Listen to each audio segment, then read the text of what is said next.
Hello, today we're going to continue reading in Numbers, starting with chapter 32. By the way, happy Valentine's Day.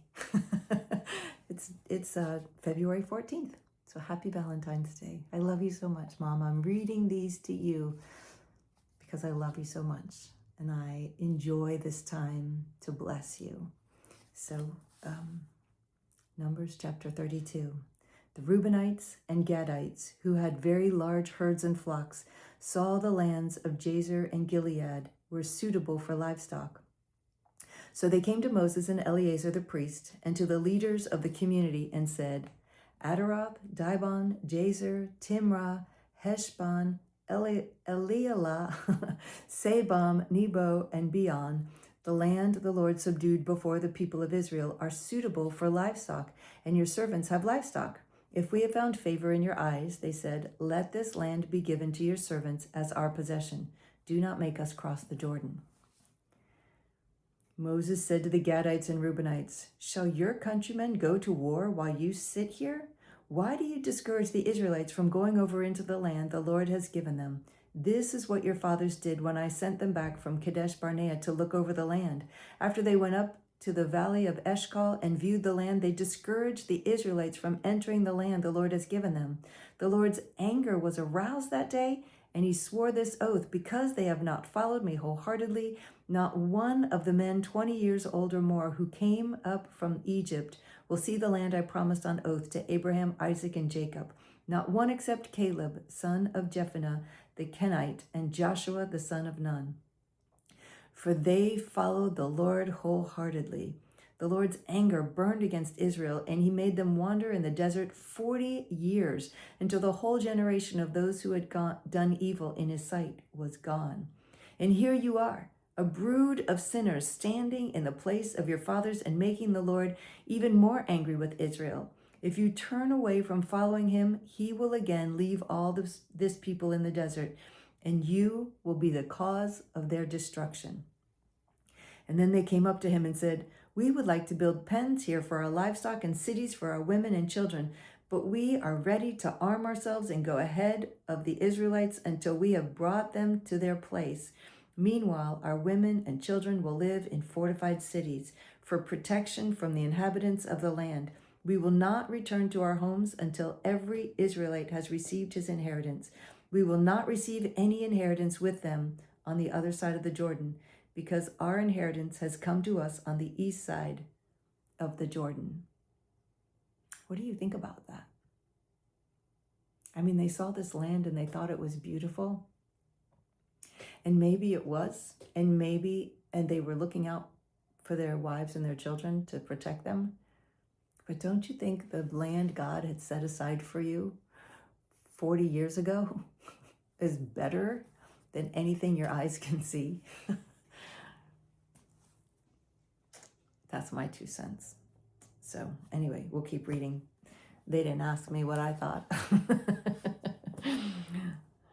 So then Moses said to them, if you will do this, if you will arm yourselves before the Lord for battle, and if all of you will go armed over the Jordan before the Lord until he has driven his enemies out before him, then when the land is subdued before the Lord, you may return and be free from your obligation to the Lord and to Israel, and this land will be your possession before the Lord. But if you fail to do this, you will be sinning against the Lord, and you may be sure that your sin will find you out. Build cities for your women and children and pens for your flocks, but do what you have promised. The Gadites and Reubenites said to Moses, we, your servants, will do as the Lord commands. Our children and wives, our flocks and herds will remain here in the cities of Gilead, but your servants, every man armed for battle, will cross over to fight before the Lord, just as our Lord says. Then Moses gave orders about them to Eleazar the priest and Joshua son of Nun, and to the family heads of the Israelite tribes. He said to them, if the Gadites and Reubenites, every man armed for battle, cross over the Jordan with you before the Lord, then when the land is subdued before you, give them the land of Gilead as their possession. But if they do not cross over with you armed, they must accept their possession with you in Canaan.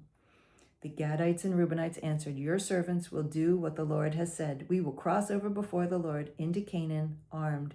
but the property we inherit will be on this side of the Jordan."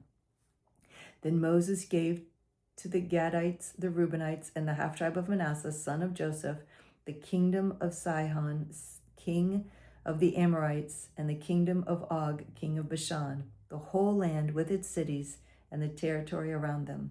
The Gadites built up Dibon, Adaroth, Eror, Atroth, Shophan, Jazer, Jogbehath, Beth Nimrah, and Beth Haran as fortified cities, and built pens for their flocks.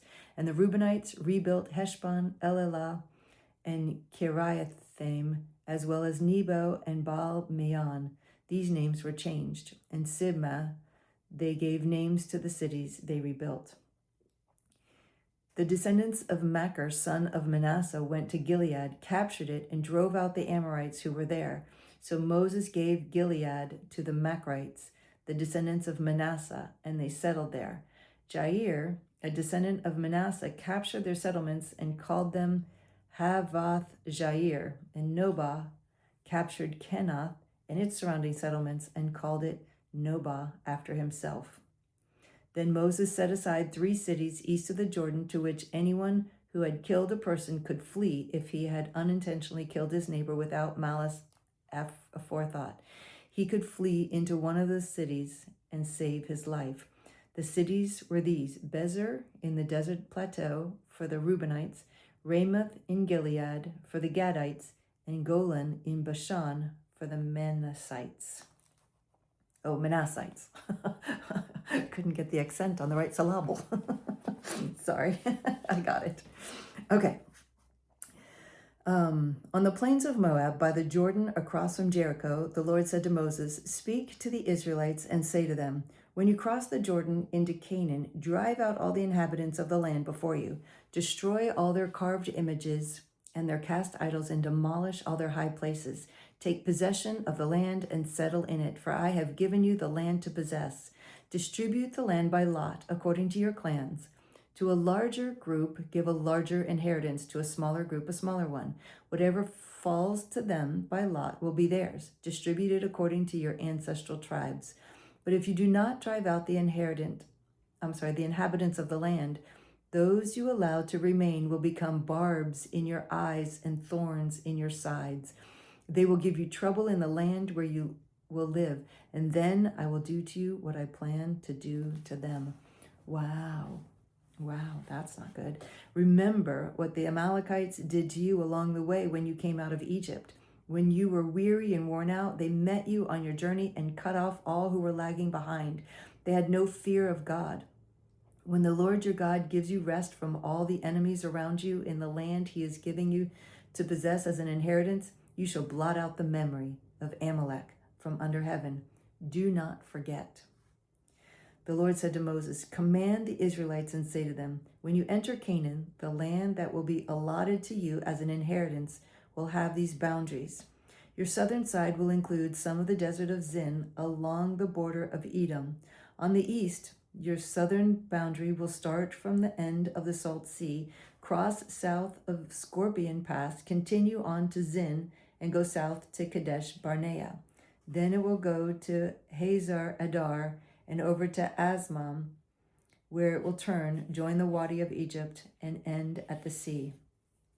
Your western boundary will be the coast of the Great Sea. This will be your boundary on the west. For your northern boundary, run a line from the Great Sea to Mount Hor, and from Mount Hor to Lebu Hamath. Then the boundary will go to Zedad, continue to Ziphron, and end at Hazar Enon. This will be your boundary to the north. For your eastern boundary, run a line from Hazar Enon to Shephem. The boundary will go down from Shephem to Riblah on the east side of Ain, and continue along the slopes east of the Sea of Kinnereth. Then the boundary will go down along the Jordan and end at the Salt Sea. This will be your land with its boundaries on every side."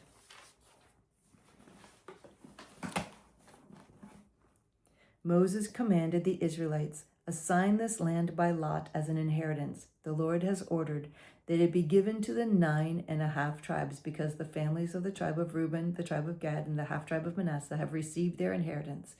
These 2.5 tribes have received their inheritance on the east side of the Jordan of Jericho, toward the sunrise.